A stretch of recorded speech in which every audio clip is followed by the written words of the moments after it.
first and foremost, try to not be complacent about the diagnosis and not to panic about the diagnosis. What I mean to say is that by instructing the patient that we need to get more information here because the future is bright for defining therapies that will allow us to extend survival and hopefully ultimately cure the disease. So I think it's important not to throw up your hands and say that, my God, you have leukemia. I've had some patients go through that experience.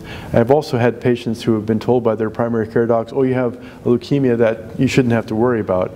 I think that in the middle is very important, and try to advise the patient appropriately to be concerned but not to have their life controlled by it, but to stay in control of this disease. But CLL is not a magical disease in that it's hard to understand or hard to treat. Primary care physicians should really easily understand, I think, CLL.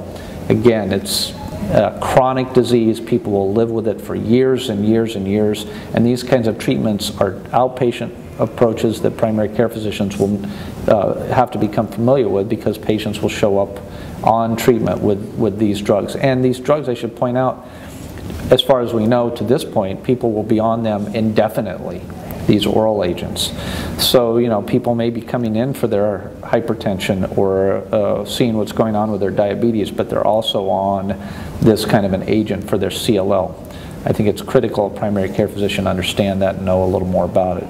But many of the patients who actually are watched for decades, potentially, some will never need treatment, for many of them there is still an anxiety about the presence of these cells, and there's the question, what can I do about it? And I think one role of primary care physicians here can really also be to provide a follow-up with a reassuring follow-up, basically, for these patients. That can be once a year, or, you know, just to help look after them and say, yes, everything's stable.